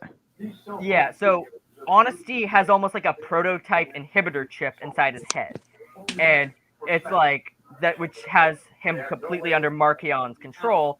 Lorna takes honesty and tries to get a new chip and stuff. And one of the things that makes the Nile different from other villains, and they have this technology from the Rakatans that is like almost like force resistant. So it's almost like the Yuzhang Vong, but it's like through technology and like gauntlets and stuff and like shields. Well, that's really cool. They got them like from the Rakatans, so we can tie some KOTOR stuff in. That would actually make them a lot more threatening than they are in canon, because in canon they're just a bunch They're of just thugs. They're just thugs that listen to biker music for some reason. They also do drugs. I'm not kidding. They actually listen to biker music for some reason. There's a scene in Light That's of the funny. Jedi where they're just like ride the storm, and they all just do like a bunch of like drugs basically. Are they basically just snorting cocaine and headbanging to Bohemian Rhapsody? Pretty much. Space Pretty Bohemian Rhapsody. How would that turn out? That would be bad. Just Space Queen. So yeah, basically they have all this Rakatan technology, and one of the story arcs is Lorna takes honesty to kind of get a Rakatan brain chip, and a group of Jedi find the last of the Rakatans on this, not the unknown world, but like in that system, and they kind of find the last of the Rakatans like trying to survive. So that's an interesting thing. And so the Niles, they're just pirates who get reformed under Markion Ro and Lorna D. And kind of so in the High Republic, there's 3 phases, and phase 1, only like the big baddies have this force-resistant technology: Honesty, Lorna, Markion. And then phase 2, they start to get a little more powerful, and then phase 3, the Jedi have no chance. They have to use the Force in more creative ways. They just can't use the Force against them. And so, lastly, another kind of controversial one. We have the Drengir. I think maybe I can save them. Maybe I don't know. But what the Drengir are in this version are they are a dark side experiment that was performed by Emperor Vitiate on Droman Kos. And in Into the Dark, instead of the space station, they land on Droman Kos, and that's how they unleash the Drengir. It was some alchemic experiment that Vitiate was toying with, but he didn't finish before he died. And yeah, so they kind of use the dark side in a really different way. Like they can sense things, and they almost have like a force drain like bond. Like they force drain their enemies like as they attack, and like they all like bond with each other. Like if one gets hit, it'll use force drain against another of its kind as well as its enemy to strengthen itself. And it's like a loop of force drain is how they fight. I don't know, So- with all those tentacles, it makes it look like they're pretty hungry for some soup, like the Enzati. Oh yes. So And- sorry for interrupting. I'm just wondering, is the Great Progenitor going to be in this, or does she not exist? The Great Progenitor is basically Emperor Vitiate. Vitiate's dead. So So Nope. the Drengir basically Yeah. have nothing. They're just going around Drummond Kos aimlessly when they reawaken. they do, but this is what I wanted to get into is they kind of almost like mentally influence characters, and one of the characters there's a plot twist for Into the Dark. Orla Jerleni was possessed by the Drengir, and she, as a waste seeker, was planting the seeds the whole time, like to different planets. So they are kind of across the galaxy and stuff. But and Orla's character arc is she gets out of the brainwashing and trying to stop the Drengir. Cool. And so here are the kind of the rewrites of most of the High Republic stories that I have been writing, or I'm in the middle of writing, or some of them have even finished. So I'll just kind of give a basic, non-spoilerly plot synopsis for each book. Probably pretty short. But Light of the Jedi is the opening, and basically the planet of Hetzel, instead of getting the instead of a holdo maneuver, the Nile just show right up and they just start glassing the planet, and the Jedi investigate. They kind of are like, what's going on? And they kind of start tracking the Nile down. But Elzar Mann, he's like, no, we're going back to Hetzel. We're going back and we're fighting them. And he finds that the Nile are rigging a bomb to the core of Hetzel. So he leads a massive Jedi strike team. Hetzel gets blown up. And that's the Great Disaster. So A Test of Courage is it's basically it's pretty much the same as the actual book, except they land on Hurricane. Vernestra goes on a quest to get a purple lightsaber, and Honesty gets blown up. But not really much changes, except the ending where Skier, in the actual canon, Skier motivates Vernestra to train Imri. It's going to be replaced with Stellan Gios saying, no, don't train her. Don't train him. Like, you're not ready. So But then Vernestra's basically just like, fuck you, I'm doing it. basically. And But- it goes so wrong. I just love it how you're doing that whole thing where Stellan's like, no, bitch, you're not training her. And she's just like, oh, fuck you, I'm gonna do it. She is 16. She's in her moody years. Yeah, true. And So, Into the Dark, basically it falls around Reith, Comac, Orla, Affy, and Leox.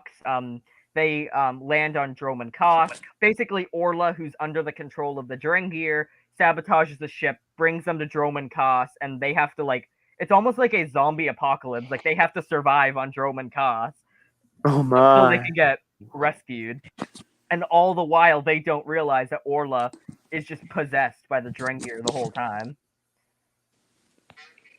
So that's Into the Dark. And then this is a comic book that I kind of turned into a book, which is basically after the events of Into the Dark, Masters Avar Kriss and Skier, they're basically trying to get the Jedi to take the Drengir threat seriously. and they're trying to go out to war with the Drengir, but most of the council does not approve of this. But the Drengir they start doing some stuff on a planet, and so Kiev, Avar, and Skier they go and they fight the Drengir, and the events of that planet motivates the council to actually start sending Jedi out to fight the Drengir.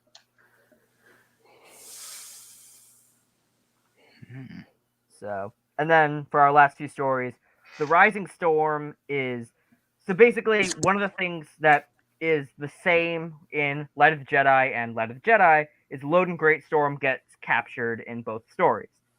In this novel, Stellan Gios actually takes Bel Zettifar on as a temporary apprentice, and they basically are tracking where the Nile base is, and it's basically a rescue mission with Tyork as well to save Loden, and they also go to Adelon, and Tyork introduces both Jedi to Bendu, and Bendu starts kind of planting the seeds for Stellan to go from completely opposed to the dark side to maybe kind of open up to a little few more things. Ooh. She's So- basically. So he's basically getting Kreia pilled. Basically, Yes. basically. And Out of the Shadows is it's kind of a sequel to both Into the Dark and A Test of Courage. Basically, Vernestra, Wreath, and Imri, they're all kind of involved with fighting the Drengir, but they kind of stumble upon the Nile and they get captured, and the entire novel is a prison break of the Nile, and they kind of they break out of the prison and they're trying to get as much Nile info because prison break. And that's that one. Race to Crash Point Tower is probably the smallest story, but basically Ram is on a planet and the Nile kill the Jedi Overseer, and he kind of calls for help, and Lula Talisola, she just kind of disobeys her master, and she goes to help Ram fight off the Nile. So, very simple story. It doesn't really do anything.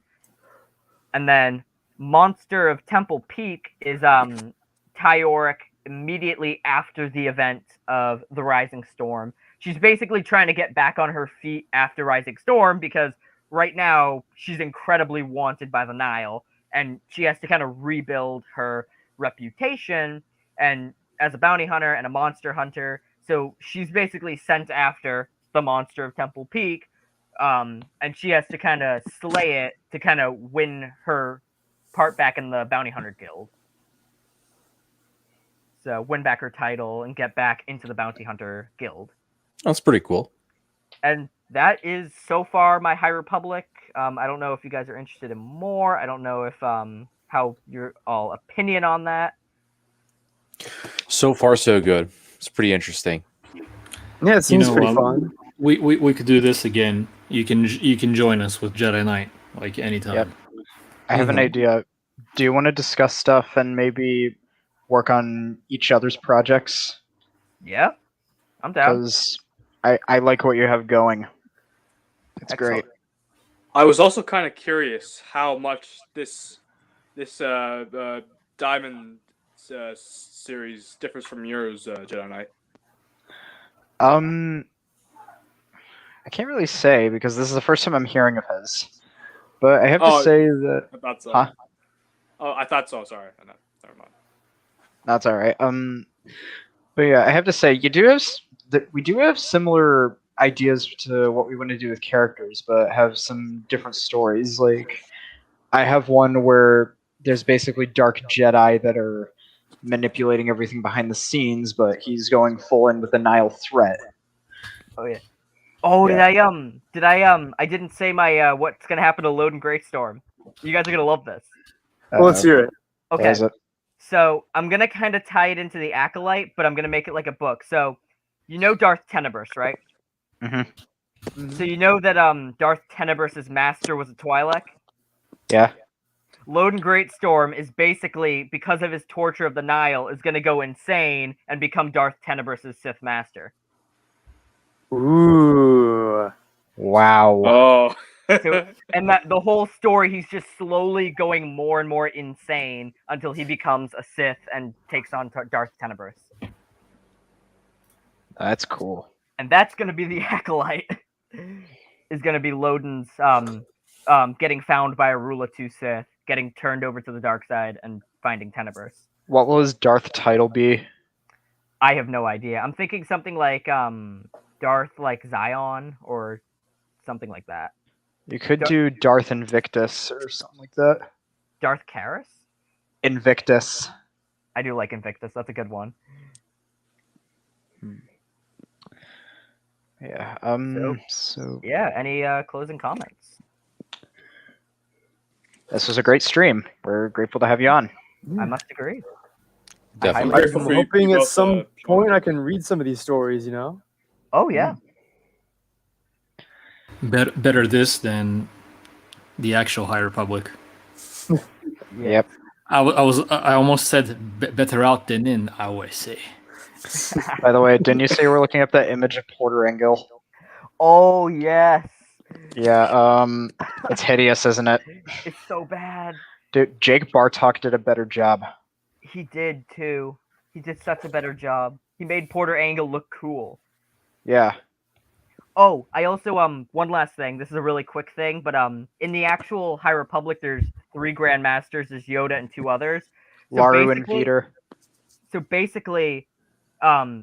basically, in each phase of the High Republic is going to end with one of the Grandmasters dying, and at the very end, Yoda's going to take the mantle.